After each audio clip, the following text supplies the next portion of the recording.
I called my new idea Coaching 2.0, and we're going to go through this for the next hour or so. There's only about 4,000 slides, don't worry. Do you like the image? I call it the way of the intercepting mind.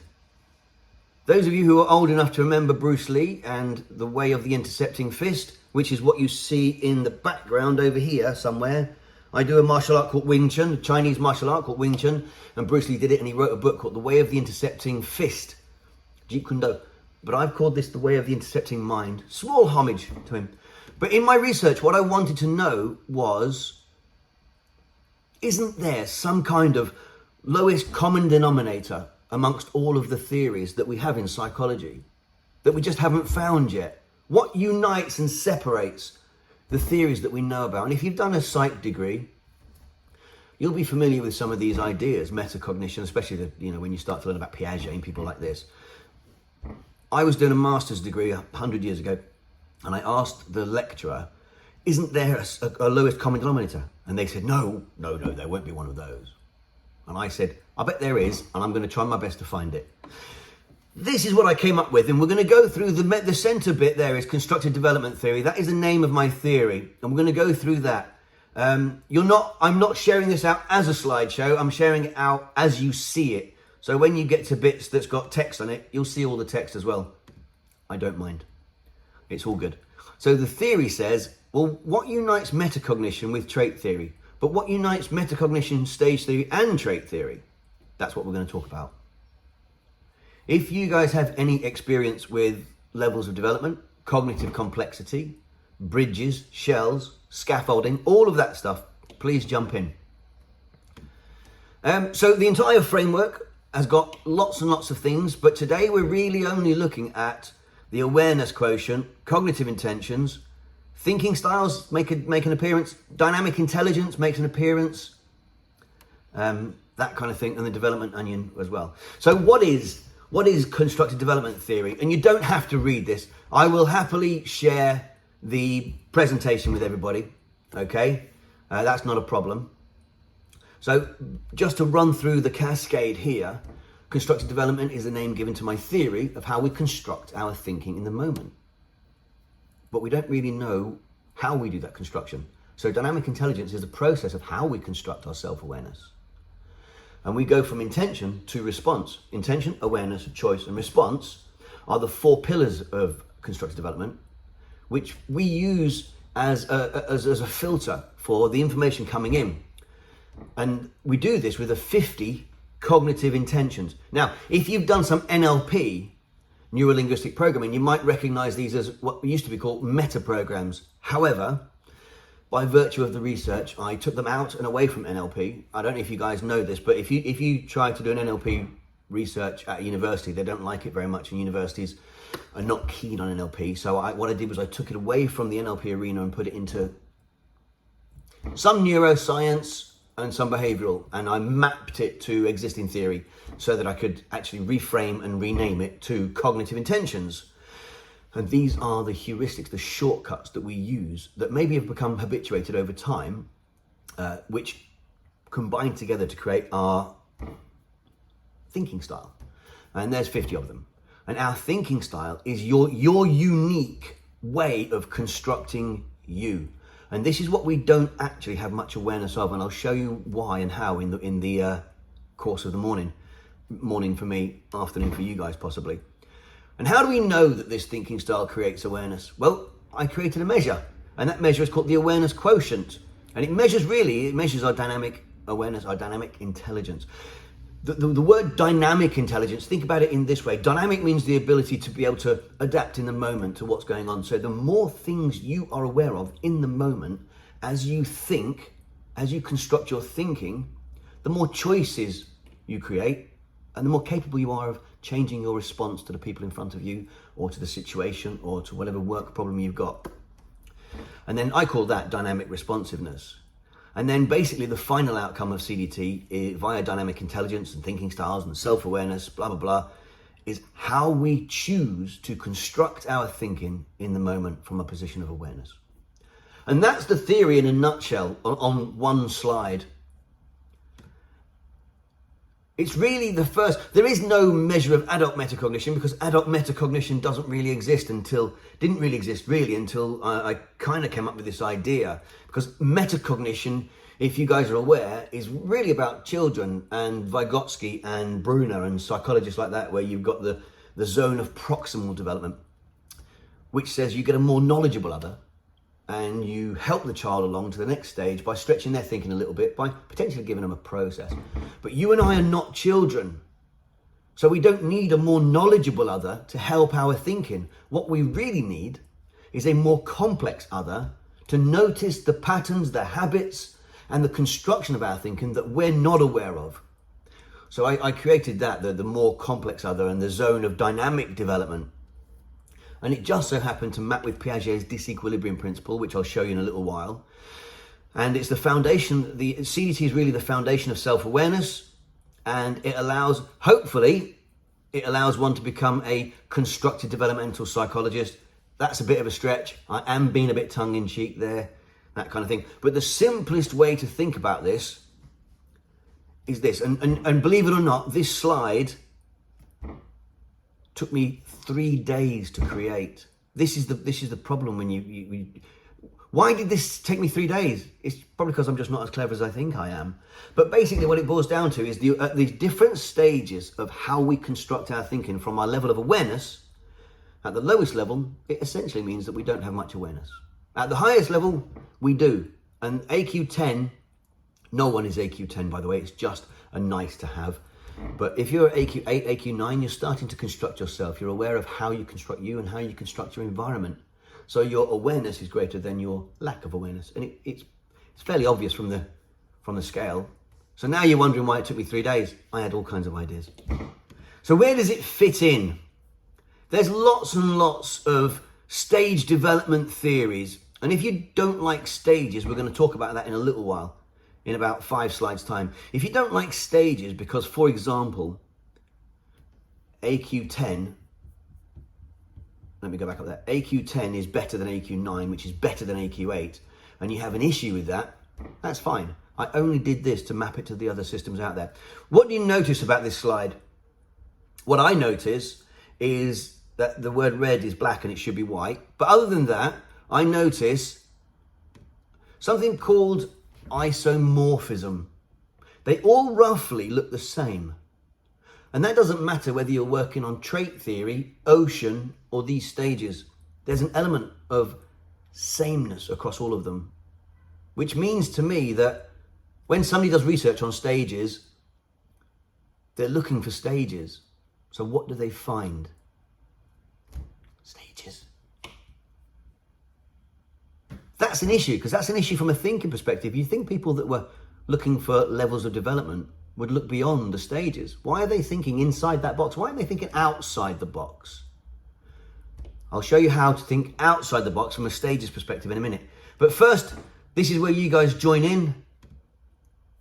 Let's test your logic circuits. By all means, either stick it in the text or shout it out. So this is a picture of bullet holes that were tracked when Nazi planes shot down the Allied planes during World War II, right? The military wanted to reinforce those areas in red. Those are red, by the way. Those areas in red, these ones here, because that's what the ground crew saw when the planes came back. They saw these planes riddled with bullets in all these places and said, look, we need to reinforce these areas. Can anybody say why that's false logic?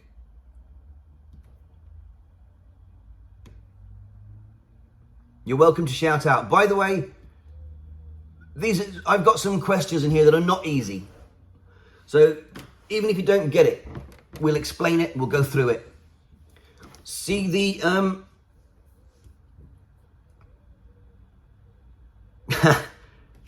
Karen, that's pretty much the word I was about to use, exactly.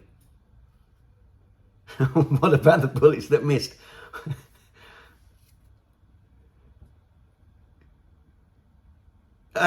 Naval, that's pretty much where I got it from. I probably stole it from LinkedIn.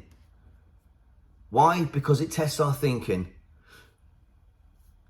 Yeah, all the people who've responded have said the right thing. These are the planes that came back.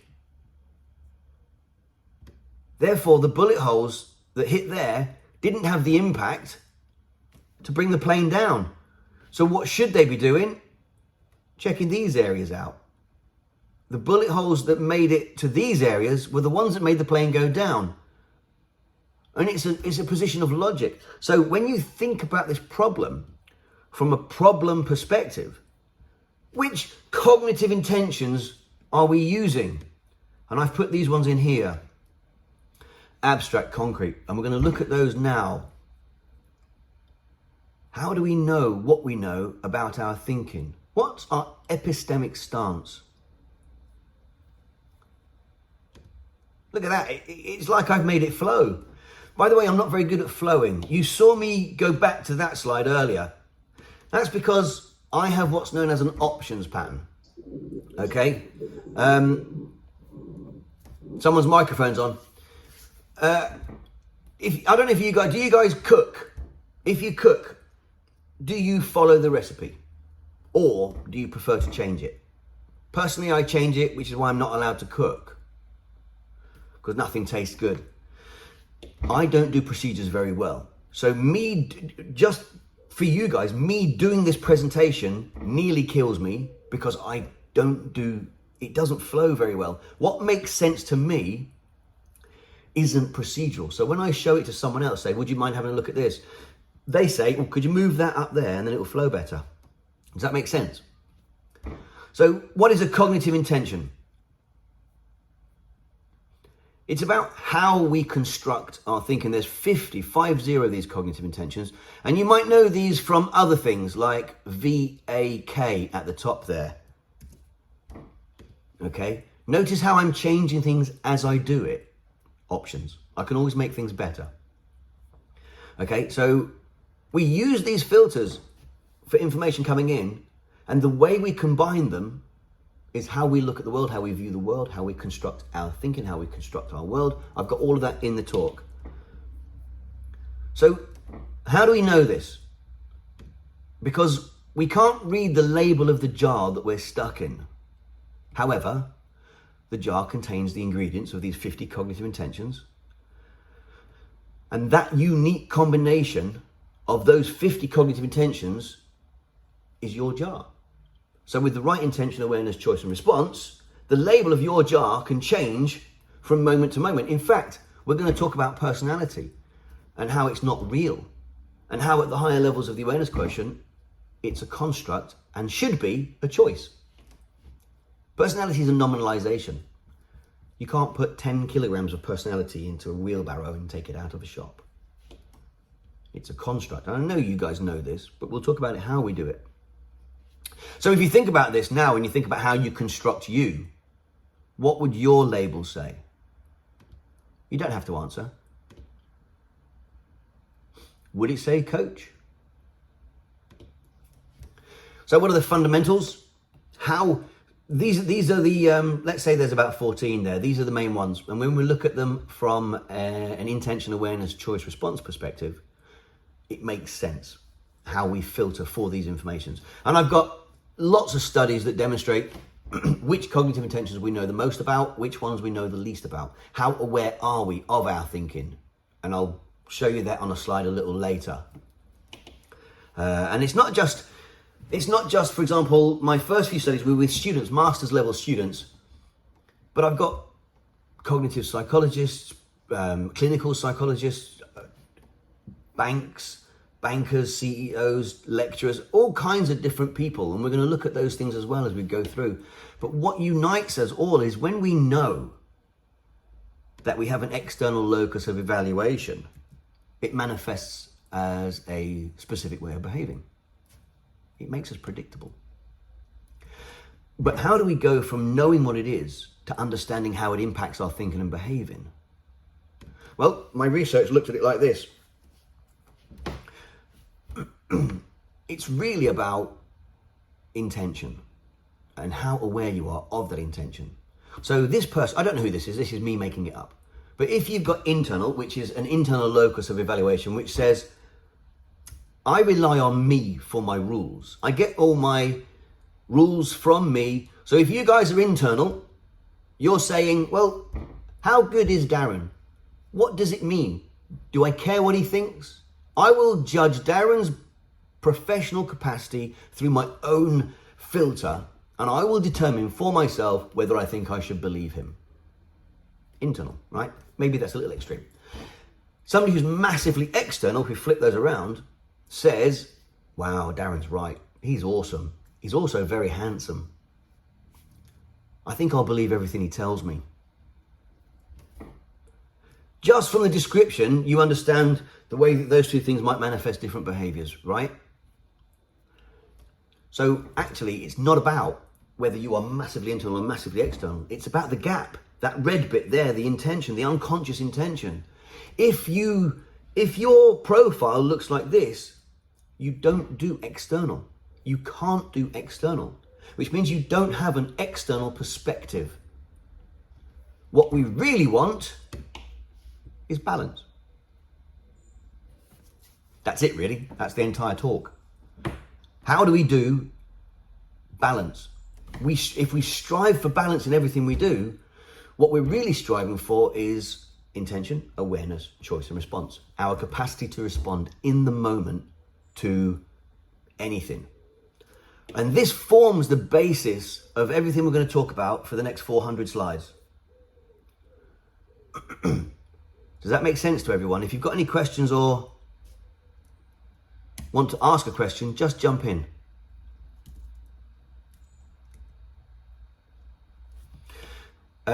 I go on to the data, so don't worry, I can show you where it all comes from.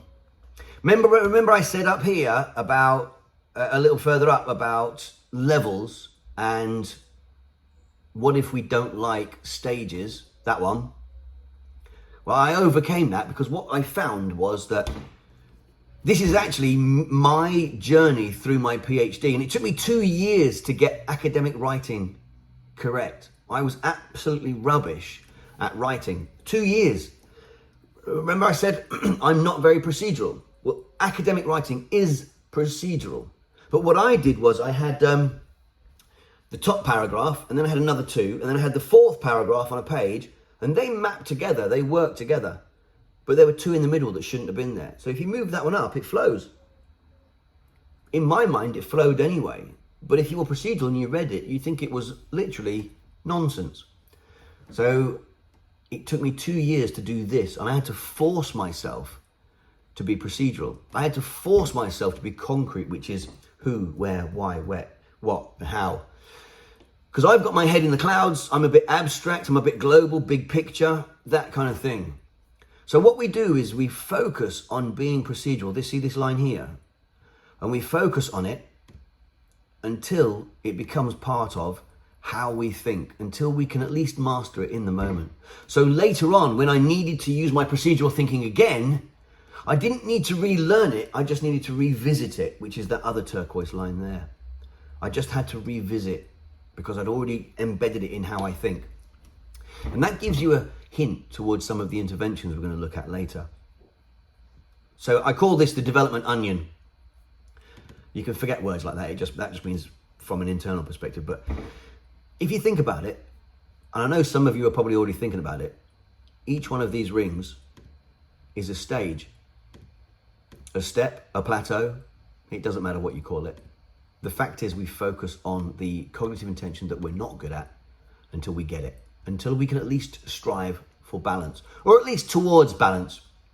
You know, we're not necessarily going to be balanced, but I don't know if you think about this, what's more important than balance is our capacity to choose which one we use in the moment to which degree.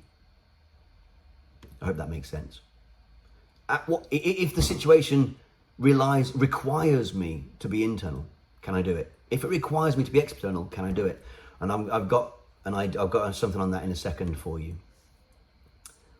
So this is something that we can actually do now. You don't have to write it down, you don't have to do it, but it's this kind of idea. What is internal? So internal people evaluate their performance or their work results for themselves. And if you read the description or hear the description, because it might be different for you whether you read it or hear it, see if this resonates with you.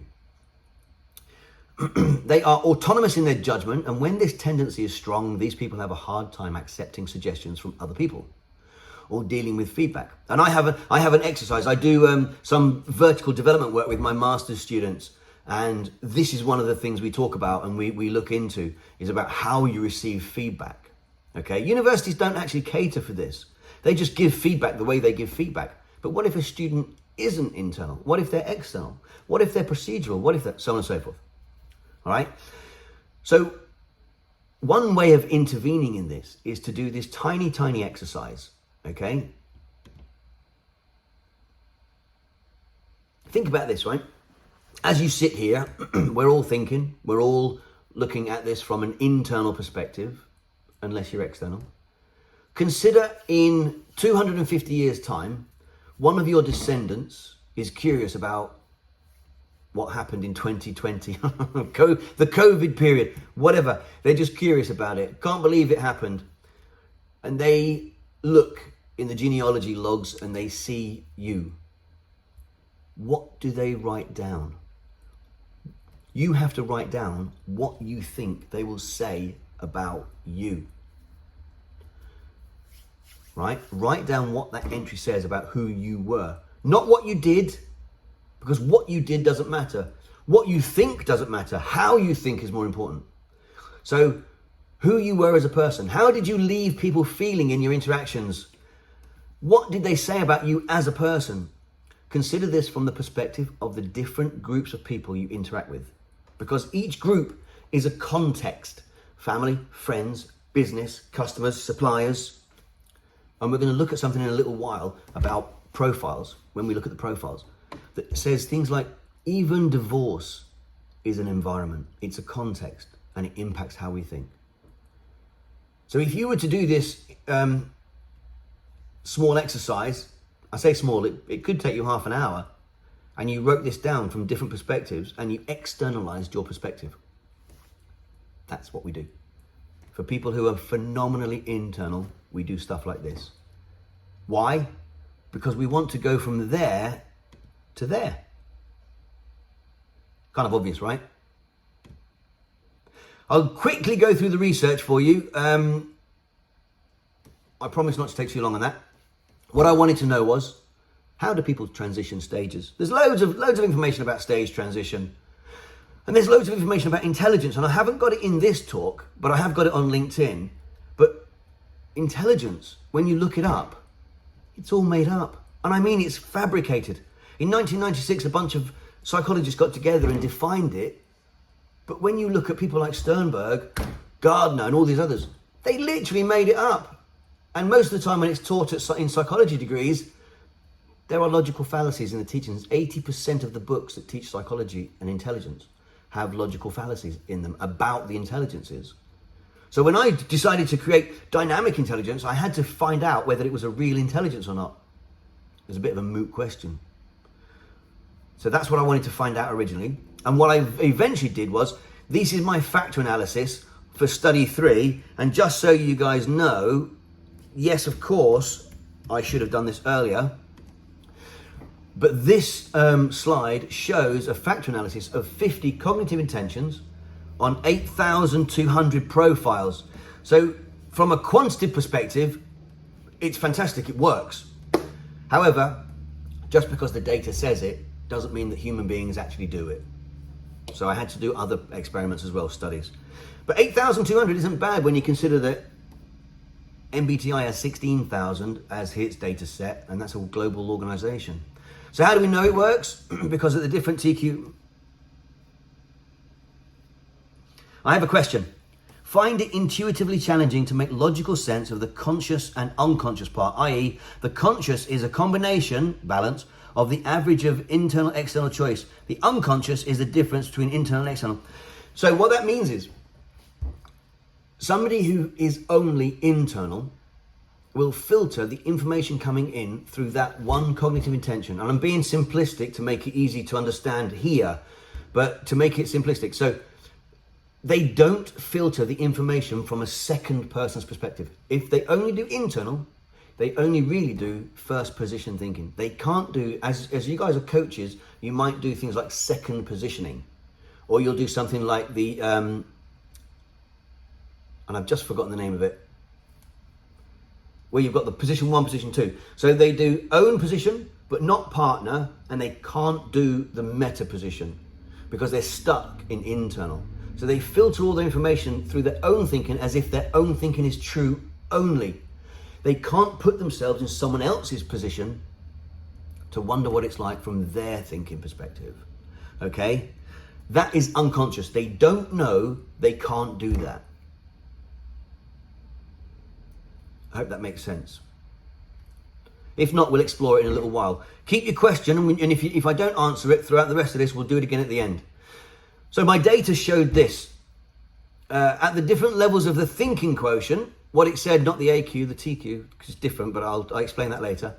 The gap between the cognitive intention differences is this big at the lower end and this big at the higher end. And what it showed was that at the lower end of the scale, there is this kind of gap, which means they don't have any choice in how they respond in the moment.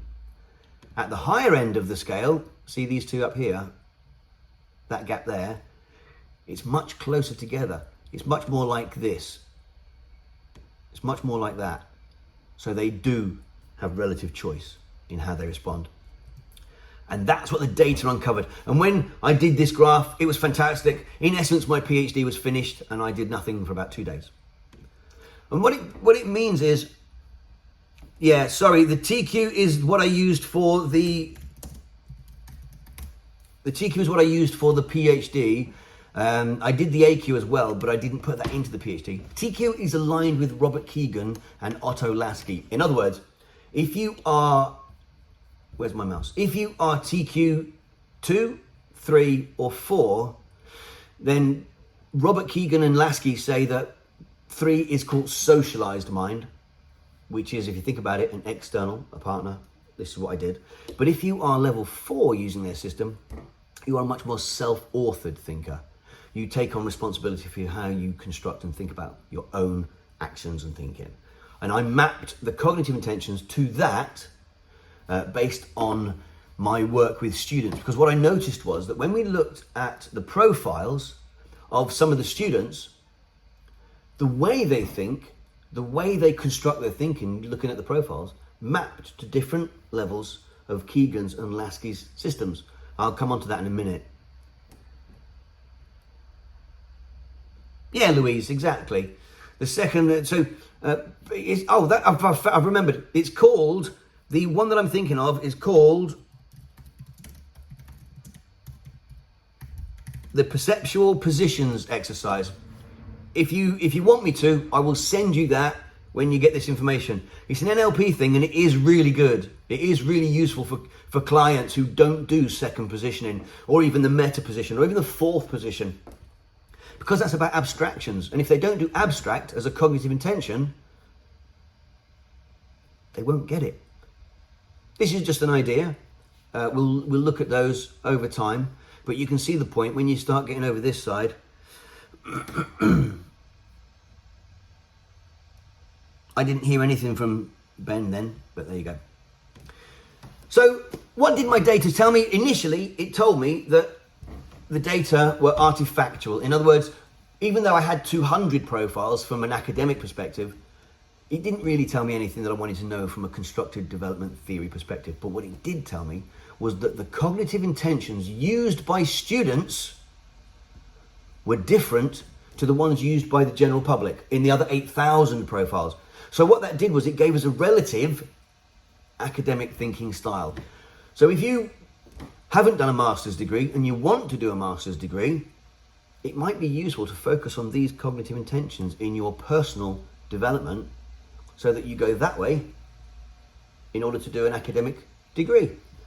Now, that was really cool because it demonstrated that we students construct themselves differently. It's not gospel. Nothing here I tell you today is truth.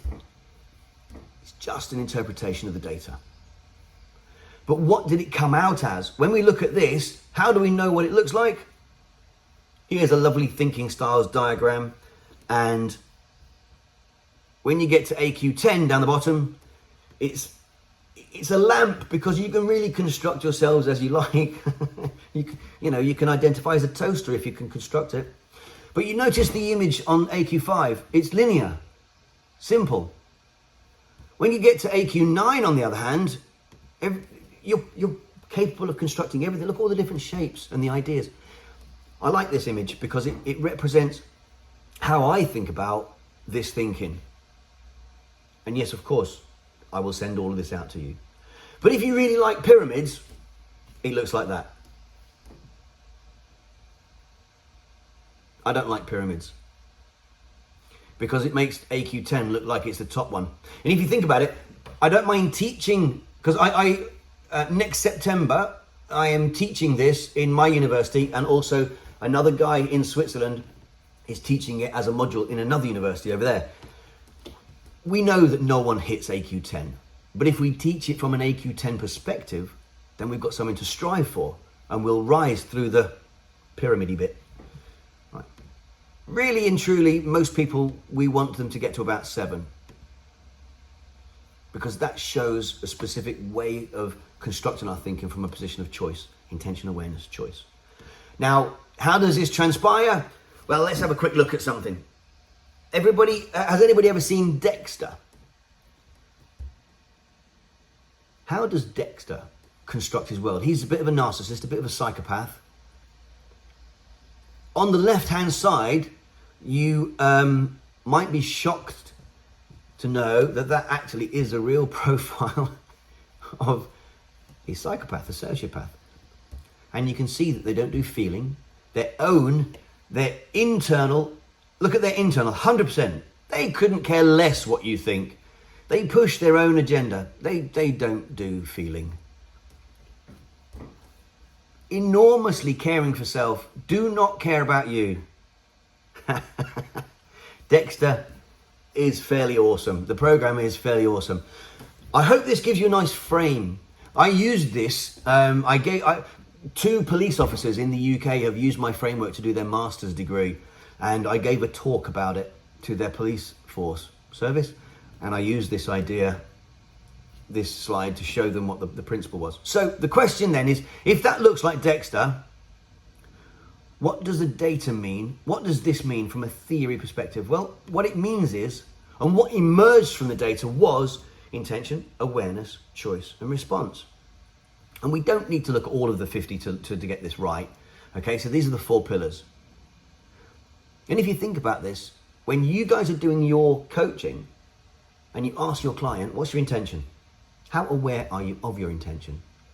What choices does that awareness create in how you think and behave in the moment? And can you change your response? Your client will be like, I know, because I do it all the time, obviously, but it really impacts how they construct their thinking, how they think about themselves. So we start with uncovering the unconscious intentions, and that means using the identity compass profile, which I'll talk to you about in a little while. And we determine from those scores. Darren, yes, sir. Sorry. Darren, is that okay for me to just pause here for a while to bring some context to our audience so that they can continue to follow you through your thought process? Absolutely. Because not all of them are academically inclined towards some of the work that you have done, so it's quite difficult for them to put pieces together. Okay. So great.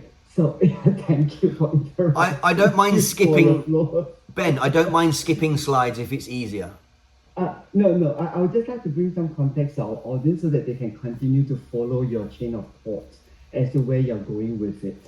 Is that okay? Of course it is. Of course it is. Okay, great. So far what Darius is trying to okay, let me just bring some context to some of the things that most of you are familiar with, which is basically the awareness conversation. In the awareness conversation, we talked about expanding the mind. Here, what Darius is proposing here, when he talks about the cognitive intention, it could be referring to some of the ways in which people are thinking. Like, for example, he gave very good lengthy example of, whether the person is thinking via internal or external. Then he also mentioned there's other combination that is available, is whether, are they thinking in terms of time, Are they just thinking about just what happens in the past, the present, or the future? Or is the way they're thinking abstract or concrete? So all this, Darren in his research, kind of like able to kind of gather them together and identify in his work at least 52 cognitive intentions. So Darren, is that okay for us to kind of like look it as like this is a way of how people is thinking through these various form of intentions? Is that a way? Is that simplified? Is it simplification? Does that matches the way that you are looking at it when you phrase it as cognitive intention? Yeah, I mean, you're absolutely right, Ben. And this slide is what you're talking about. Okay, great. So that's why this is very useful as a coach. If we can have a sense of, okay, these are the 52 different gateway of thinking, like, then it might be very useful for us to take a look at, when our clients is processing his thinking, whether are they excessive or they are well, balanced in terms of, Yeah, they are not just all, not all just that's it. or just extract, so we can kind of like have a good sense of how healthy, the thinking is when we get a sense of, when we're able to kind of like identify the various way of thinking based on Darren's research work. The big idea that Darren is advocating here is that the awareness of your choice to change the intent is more important than the change itself. Agreed. Okay, so thank you, Darren. So what Darren is advocating here is not just being aware. Aware of what? Okay, it's not aware of just the meaning of it or gaining the understanding, but here, is the awareness of the choice to change your intent. That means when the client can now be aware that he's looking at the world through, let's say, for example, very abstract manner and very internal focus and based on the past. That is how maybe the intention is. So when your client is aware that this is how they are processing it at this moment, being aware of this, it goes. that this is how I'm processing it, allows them right now to be able to go back to their choice again and say, okay, what if right now I look at my story, not so much of the past, but maybe, what positive impact would that bring to me? If I'm able to do X, Y, Z, or if the clients are extremely internal, then we can kind of shift the position to say, hey, what do you think about what other people might be looking at, or what do you think might be important for other people? So by allowing them to now use a different way of processing it, versus their default or unconscious or automated way of processing, it creates a change organically. So that's at the bottom of what the work is. Darren's work is he's advocating is the awareness of the choice to change the intent. Okay, is the one that will bring you more sustainable and impactful change. So far, are we able to follow where Dr. Darren is moving in terms of what he's trying to help us to understand about cognitive intentions? Okay, so for simplicity's sake, it's like the different way of people thinking, rather than our language, which is basically reflective and logical, which is very linear. The spectrum is kind of like very narrow, but now we have kind of like 52, different way of describing how a client can be thinking. And interestingly, it can also be describing how you as a coach is thinking.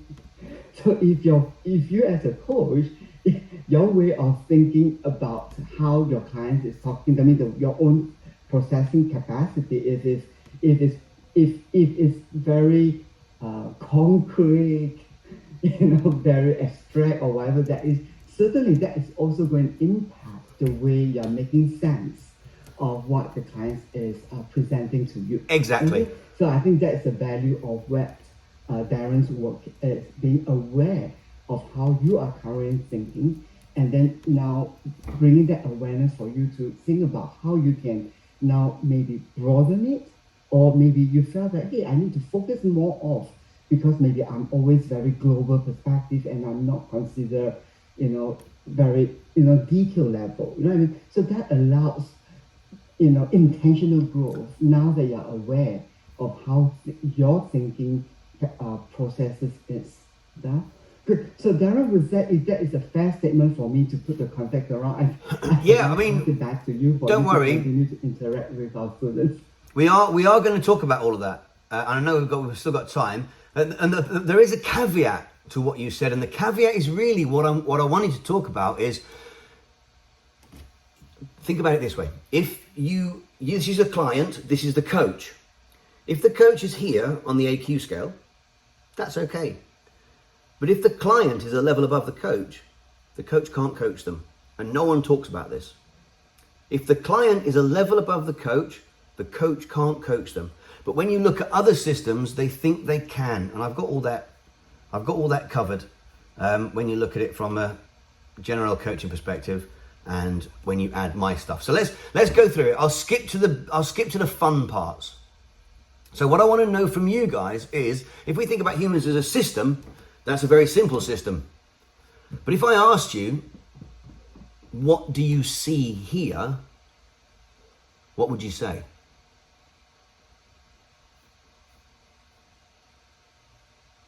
Who wants to offer what they see?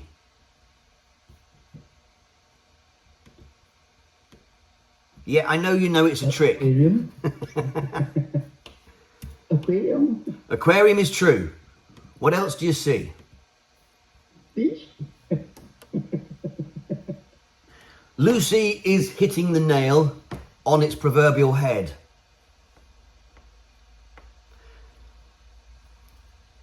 Anna has an interesting perspective too.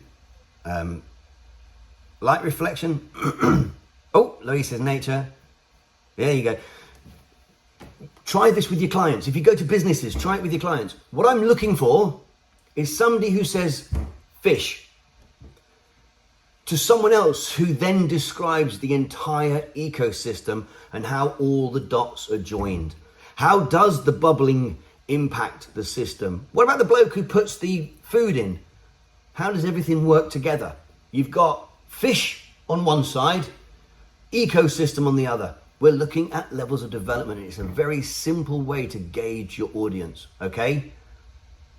I think you guys have got it. What's the difference that makes a difference? And this is really what I wanted to talk to you about. Don't worry about the slide. We know that at AQ5, it looks like this. And in fact, it looks more like this, right? And I know from my data and from 15 years of experience that in order to grow someone's thinking, we need to get them to think like this from an own partner observer perspective. That's it. It's that simple. This is the scaffolding. Stage transition is the scaffolding. When you look at stage transition in the literature, they use all kinds of nonsense. And nothing is set down in stone. No one ever tells you specifically what will change in your thinking to grow you.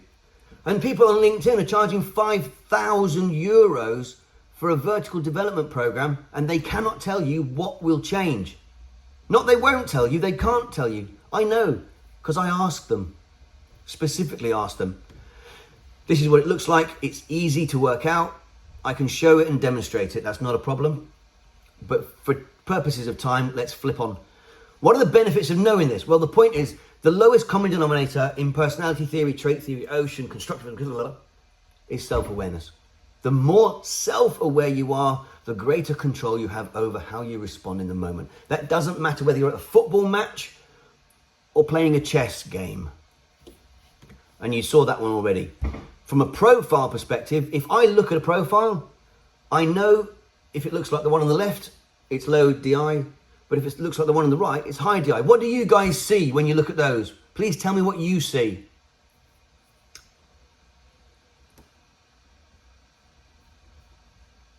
Thank you, Jax. What do you guys see? I know you can see the difference. It is fairly easy. That is the difference. On the right-hand side, that's the difference that makes the difference. It's relative choice. I've lost my mouse. It's choice in how we respond. So if you were going to apply this to a business, and we want people to be able to be capable of seeing the meta position, which is exactly what we were just talking about. Well, they need to be high on observer. If they need to adapt to change easily, they need to be balanced over sameness and difference. If they can do things like build the bridge as they walk on it, because that's a high level thing to do, they need to be capable, unlike me, because I don't do this, balanced across options and procedures. Able to see the bigger picture, balanced across global. And we're going to look at these now. So we know what a high DI leader looks like. I know this because I probably have about 300 profiles from very high level leaders. And what does it mean from a business perspective? I won't go into that one because it'll take us too long. But the question I've got for you guys is this. Yes, more balance, Anna, exactly right. Oh, evening, yeah, the CIs even out. Yeah, that's exactly it. No, the colors don't mean anything. It just means that I can see the difference between them. Is the ability to abstract instead of summarizing. Yeah, I think your capacity to abstract is key. My question is this. Someday, if you've got a job that's at this level, every role, by the way, has a level of complexity. If you have more complexity than the role, you'll be bored and leave. If the role has more complexity than you, you'll burn out and leave. So this is the question I've got for you. At the different levels of the AQ, do you have a different relationship with your work environment?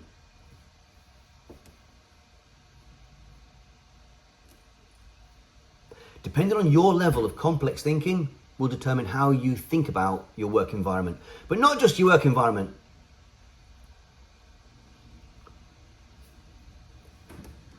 Thank you. How we think, striving to balance, that answers a couple of questions. Evan talks about, I think is that rainforest or reinforces the need for a team since all this input. Not really, Evan, and we can look at this. In fact, I do have a system that looks at teams, and it depends on whether you've got an upwardly divided or downwardly divided team. But I don't have time to talk about it yet, but ask me again at the end if we have the time. So what's the theory like in action? There are three environments. Let's talk about that. Self, other, and environment, right? But what's really key is the environment. What's the context? How am I thinking about this in the moment? Okay? And people always ask me about meditation and things like this in the moment. If I sit down and talk and think about stuff, will I grow my thinking? And the answer is no. You'll think about stuff, but you'll think about stuff at your level. And you always need someone who's a more complex other to point out the patterns you're not seeing. I know that because I went to a monastery with a friend of mine and asked the questions. Might not be true for you, but it's true for most. So it's about meaning making. And I don't know if we have time to do this. Thank you, Nafal. Arrow and Smita. I hope it's been recorded so you can always catch up. So what I would like to do is ask you these questions, right? And there's quite a few of us in the room. And I do this with students. I do it with teams of managers on development days. And I say this, give me 8 adjectives for the word chocolate. Now you can see 2 of mine there, 2 of mine, Cadbury's. My chocolate has to be Cadbury's and it has to be dairy milk. Why? Because I'm very bland. But if you and any other person in this group has 3 words that are exactly the same, I would give you £10. And I do that live. And I've been doing it since 2014, and only once have I given away £10. And that was to 2 Brazilian ladies who were students, and they grew up together, loved everything together, and knew each other inside and out, and they both wrote down the same words, and I had to give them £10. But that's not bad, once out of 10 years. What do you mean? So when you say to me, Darren, you're going to the shop, can you get me a bar of chocolate? and I say, no, I don't know what you mean, you think I'm being an idiot. But in reality, chocolate to you doesn't mean the same thing to me. So when you think about that, if we look at this from a personality perspective or a trait theory perspective, how can conscientiousness at 25 years of age be the same as conscientious at 45 years of age? I could not have done my PhD at the age of 30, 35. I couldn't do it. I wasn't complex enough in my thinking. I'm not even equal to me 10 years ago. I hope that's true for most of you as well. So when we look at it from a meaning-making perspective, how is trait theory useful? And if you want to know if it's true, this is actually my cousin. And these are two profiles, 9 years apart. And look how low his score was here, AQ 4.9, and here AQ 6. And it's not a massive growth, but it's a substantial growth for him over time. And I have lots of profiles that look at this longitudinally. I have a study coming out. Because at the higher levels of how we think, we understand, please don't read this, I will send it to you. We understand, actually, there is no truth. What I'm showing you now isn't truth. It's just one way of looking at it. But what it is useful. And when we think about it from an organizational perspective, we really want our bosses, our CEOs, our board of directors, our entrepreneurs to be high-level thinkers. Because as you go up the role, the levels of the roles, the thinking complexity required to match the role increases. And you have to match that level. And it doesn't always happen. It looks like this. There's the stretch. And we know the stretch, and we can work on the stretch from the person's profile that they do, the identity compass. If they're here, and this is one of the things that I do with clients, is I take them, they've got a promotion, I do their profile, and I stretch their thinking. I don't care what their problem is. The problem is never the problem. How they construct the problem is key, and how they construct their own thinking is key. So if we focus on their construction, when they get to this level, the problem disappears potentially. And to quote Captain Jack Sparrow, the problem isn't the problem. How you think about the problem is the problem. I'm sure he stole that off me. So it's the same principle for entrepreneurs. It's the same principle for CEOs. And I've got things like this that you guys may already know. The candle problem. We won't do it now because I think we probably don't have too much time. But I can come back to it. Okay, in fact, I'm not going to show you the answer so that you can do it yourselves later. So if you think about it, how should an entrepreneur think if they want maximum potential? And I'll give you an idea of what this means in the real world. A friend of mine had 4 businesses, and I profiled him, and he said to me, Darren, I disprove your theory. I said, how's that? He said, well, I've got 4 businesses, I make a lot of money. He says, but I'm a low-level thinker. And he knows this because we've profiled and talked about it. But what he didn't understand was this. See these ones here, the options procedures. He is very procedural, okay? What he did was he got his first business and he got a process of how to make money. Then when he's done that successfully for a little while, he was making some money, he got another business. Guess what he did? He copied the process, the procedure. This makes me money here, I'm going to apply the same process here. And then he did it again for the 3rd business and again for the 4th business. Once I exposed his procedural thinking, and he wasn't thinking differently, he was thinking exactly the same way in all 4 businesses, of course he was making money. But what he didn't know was which business was failing. Why? Because putting it all into the same pot was masking the failure. He wasn't capable of thinking in an options way. So when you're procedural, it might work in one instance, and then it might transfer to another same context, business, making money. How does it work for recruitment? Well, the point is this. A colleague of mine in Finland uses it for his recruitment. If you have a role that is at this level and a candidate at this level, they will not cope with it. You don't put them forward for the role. It sounds harsh, and this is how you do it. Okay? But when you think about it, if we know the candidate won't cope, the business doesn't want to hire someone who won't be able, they might have to replace in 6 months' time. Does that make sense? Does anybody have a problem with that?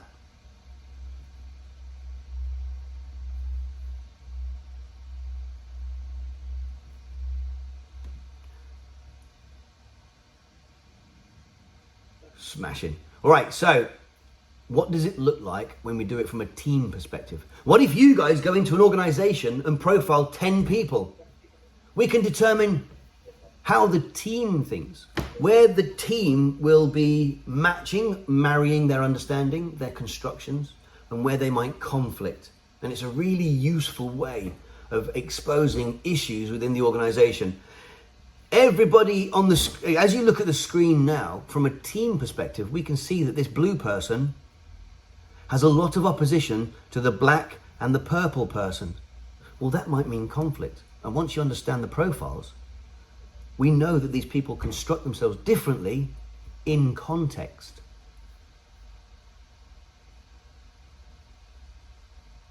That works a treat when you're doing it to people. How do we know it works? So, for example, this is a friend of mine. Profiling 2010, the thinking was really good, 7.6. That's a really, 7.5. It was a really good level of AQ. Then, in 2014, she got divorced.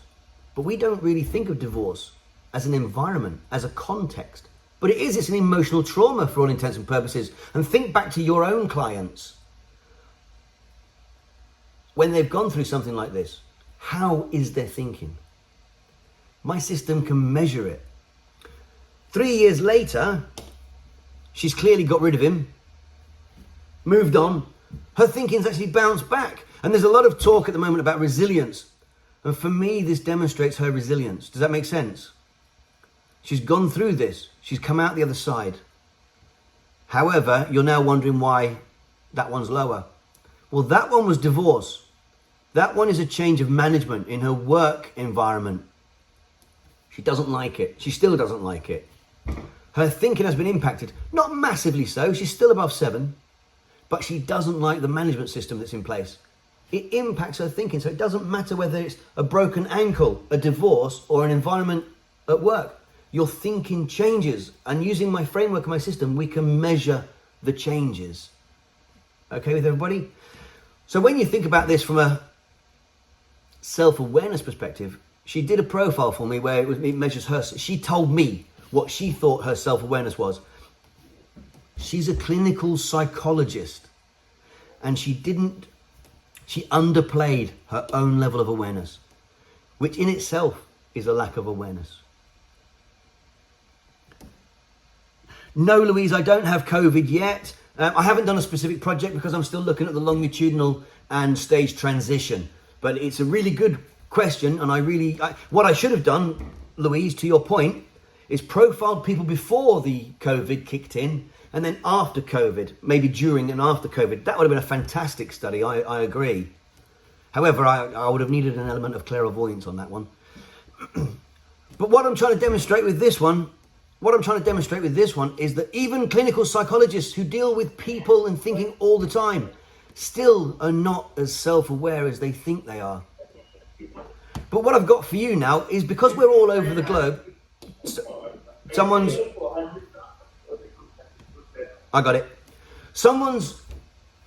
culture, how we think based on our culture, impacts how we construct our own thinking, right? So the question I've got for you guys is, if you are not from England, but you speak English, and you live in Malaysia, Indonesia, Thailand, anywhere, does your thinking change in each culture? What do you think?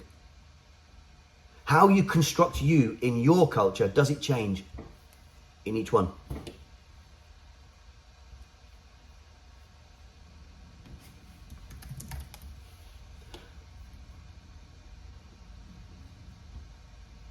I'll answer it for you. Yes, it does. This is a person who did their profile in English and in Indonesian, and their thinking absolutely changes. Their construction of self changes. Culture impacts our thinking quite a lot. So if you get a client who isn't from your country, who doesn't share your culture, what are you not seeing that is just as important? How they construct their thinking is going to be different. I have data on this as well from my university students. What's the issue? Well, the issue is this, okay? There's lots of reasons for coaching. However, we don't know what the problems are. And if you use the traditional methods, you're kind of stuck in some processes. I won't go through this one for you. But what I found was if I add intention, awareness, choice and response to things like the GROW model, it changes everything. If I add the AQ system to MBTI, you guys know what Myers-Briggs is? I'm going to assume you do. Then instead of there being 16 boxes, there are 16 boxes at each stage of my system, which makes it about 600% more robust. Yes, I agree, I probably should contact them. I've got about 20 minutes left and we're not far off the end, so we're okay. Does anybody have any questions on this idea? Because what I say here is at the lower levels, maybe INTJ isn't available to AQ5, but it is to the higher levels. And just that understanding alone changes how we look at MBTI. Does that make sense? I've lost my place. So when we go back to the three most important contexts, we have to consider ourselves, the coaching relationship, the coaching environment as key. And in this instance, let's say this is the coach and this is the client. Okay, it's fine if your coach is AQ7 and the client is AQ5 because the green arrows say you can coach them. But if this coach were AQ5 and it was reversed, the red arrows demonstrate that they cannot coach them. Okay, this is a much simpler way of looking at it. Oh, by the way, green and amber. There is a difference when you choose to relate to a client or when you habitually, emotionally connect with a client and create a relationship with them. There's a difference between relating with and relating to. And relating to is a choice. Relationship isn't a choice. Intention, awareness, choice, response. This is an easy way of looking at it. And I stole this from one of the people who's done my courses and my workshops. The coach AQ5 cannot coach the leader at AQ6, but the coach AQ7 can. It's easy, isn't it? You'll get this slide as well. And what that does is it presents us with a predictable coaching outcome. Please don't read it, I'll send it to you. We want the client to be a lower level than the coach. It's that simple. So if you are AQ7 as a coach and your client is AQ5 or 6, perfect. However, if you're AQ5, there's no real developmental shifts. You're just really having a conversation. And then if you tried to coach somebody at AQ8, in reality, the person at AQ8 would notice and bail on the relationship anyway.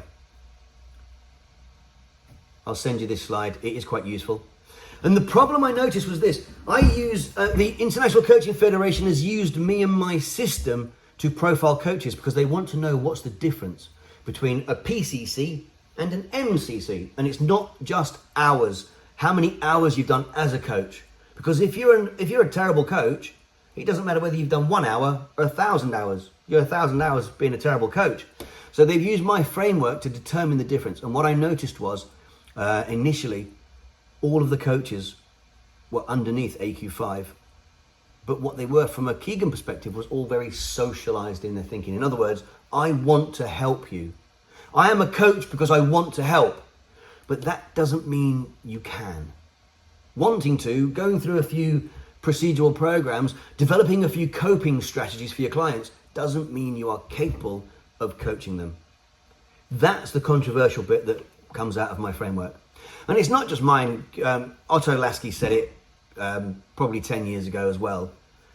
And we know this because how we think about our thinking in a work environment is key. This is actually a collective. That's a great one. Caroline says, but we don't know at first if the client has a lower AQ than the coach. How would you apply your theory in real life to be sure the client is not wasting his time? In my system, in Coaching 2.0, every client starts with a profile, the Identity Compass profile, that shows them that basically gives them a profile. From that, you will know your level and you will know the client's level. Okay? If your level is here and theirs is here, you'll see it, you'll know it, you'll be fine. If it's the other way around, I would rely on your integrity, Caroline, to say, I'm sorry, but I don't think I can help you. I've met lots of people who don't do that. But that's the point. Because we've got a process, because we think the GROW model is useful,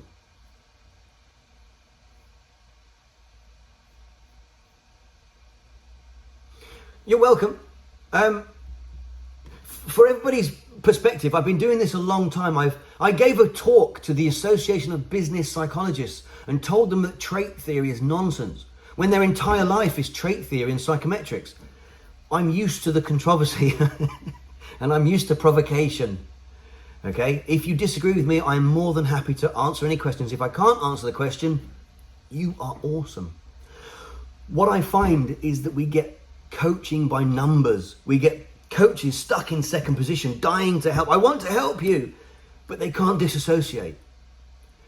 Unconsciously motivated for achievement. They've got high towards, which means that they've had some NLP training potentially. They're options oriented, which means sometimes they won't even follow their own procedures. When you start to look at it from a cognitive intention perspective, how we coach changes. How aware we are of our thinking and our coaching changes. Because what we listen for changes. So what would a good coach look like? I don't know what a good coach is. Please don't quote me on that. It looks something like this. Maybe. Remember, nothing is true. Yes, you can have the slide. So how do we go from knowing that the coach is... Yes, I really can't pronounce your name, Zilani. Hopefully that was okay. Does that call for intentional personal development? Yes, it does. And we're going to look at that in a minute. We absolutely are. Okay? From my perspective, I want to grow my thinking. I don't want to learn the next process or procedure for coaching. I don't care about GROW models. I don't care about traditional generation 1, 2, 3.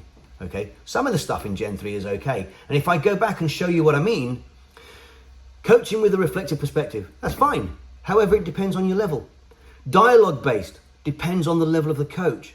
Meaning making depends on the level of the people. This is what's not shown when you go to do a coaching process. Okay? So when we think about it from an intervention perspective, how do we grow ourselves? How do we get people through? I've got about 10 minutes left. We need to look at how they construct their thinking, how they construct their world. How does that profile on the right map to the way they construct it? And this way of doing things here, this Venn diagram, is my copyright, I suppose. That's not what I mean. But it's my way of coaching a client when they get stuck. Let's look at the way your entire environments, all the different environments that you have in your life, map together and overlap. And then we can know that from a work perspective, how does that map over here? From a friend's perspective, how do we think about friends from a cognitive intention perspective? And how aware are we of how we construct ourselves in our friendship circle, in our work environment? Have you guys ever come across the meta model? Because there are other ways of intervening as well. If you have come across this, I won't go through that. But I will show you that at the different, what we're taught from a meta model perspective is mind reading. I know what you're thinking, or I know what he's thinking. The problem is somebody at AQ8 would never say that because they don't know what you're thinking, and they know they don't know what you're thinking. So the meta model has been completely rewritten by me to accommodate, to take into account levels of development. Because not only do you have AQ statements, you also have AQ responses. And I go into detail on that. I've actually got workshops on that. Does that make sense? So if you guys are familiar with the meta model, oh, they make me so angry. No, they don't. They're not responsible for your feelings, you are. That kind of principle. So what we also have is stretch questions. I've only put 3 in here for each one. But if you think about it, right? AQ5, what's in it for me? AQ7, which is pretty much what Lucy, Sophia, Caroline and others are thinking. How does this enhance my values, my principles? How do others contribute to this? And how do I develop the criteria by which to judge my own success? You guys up there, you guys, well done for going straight to the AQ7 questions, right? Hopefully you now see the point. Everything that Ben was talking about earlier, I hope you now get the point about it.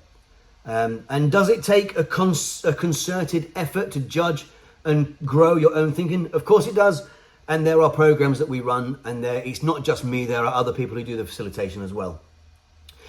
All over the world, by the way, from England to Australia, literally everywhere.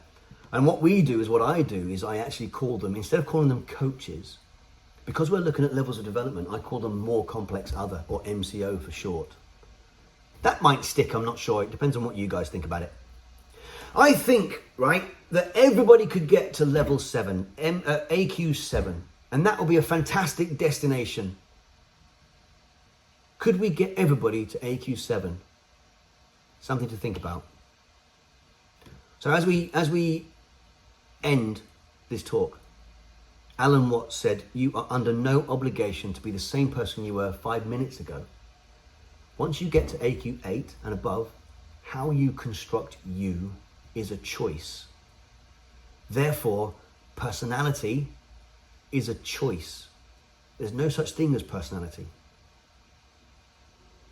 I didn't put it in here, and I'm probably certain you're happy that I didn't, but introvert, extrovert don't exist.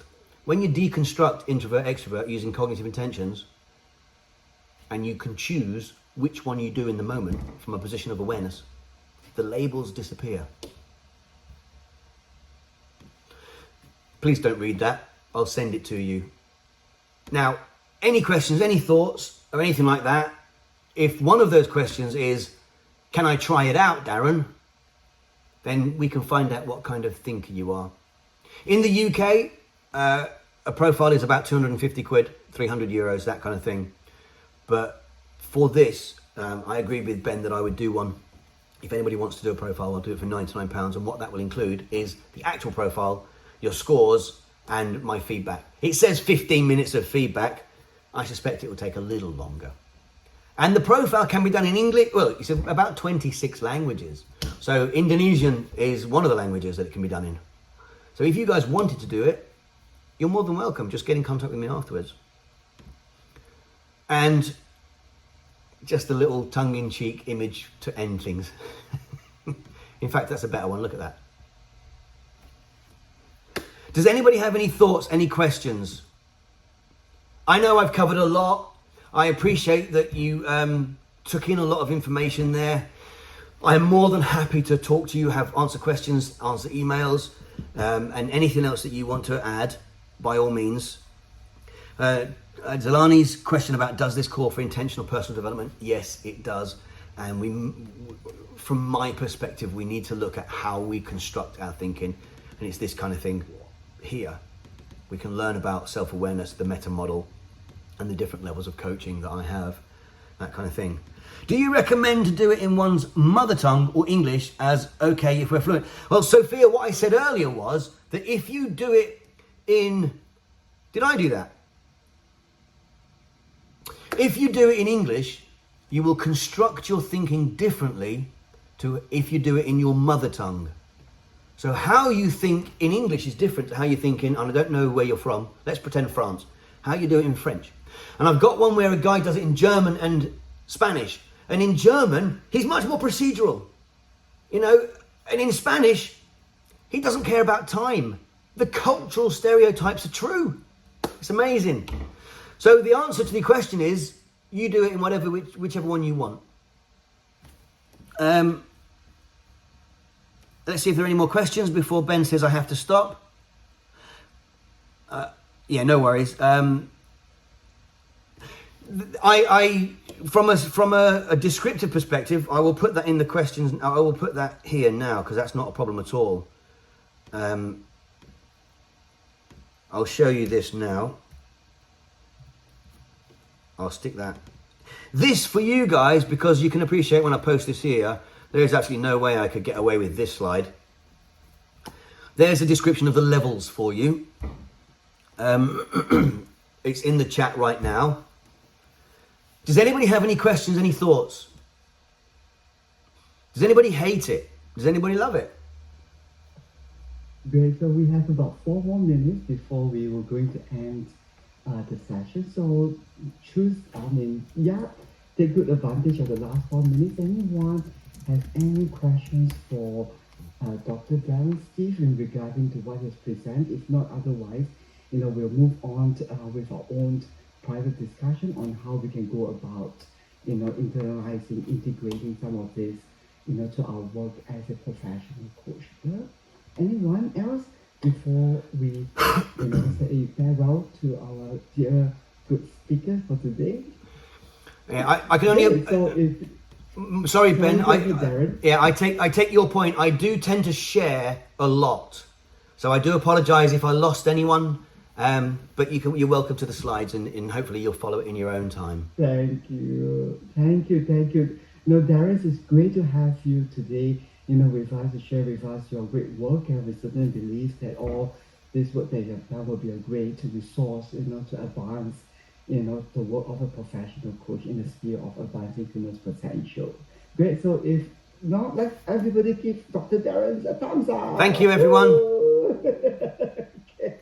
Thank you. I will coordinate that with you for you, Darren. Yes, sir. Regarding those who might be Recording interested stopped. to do the profiling, and then Maya will get in touch with you, and then we'll take it offline.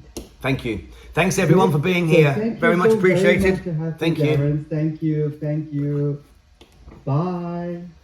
Great. So let's move on quickly here, and then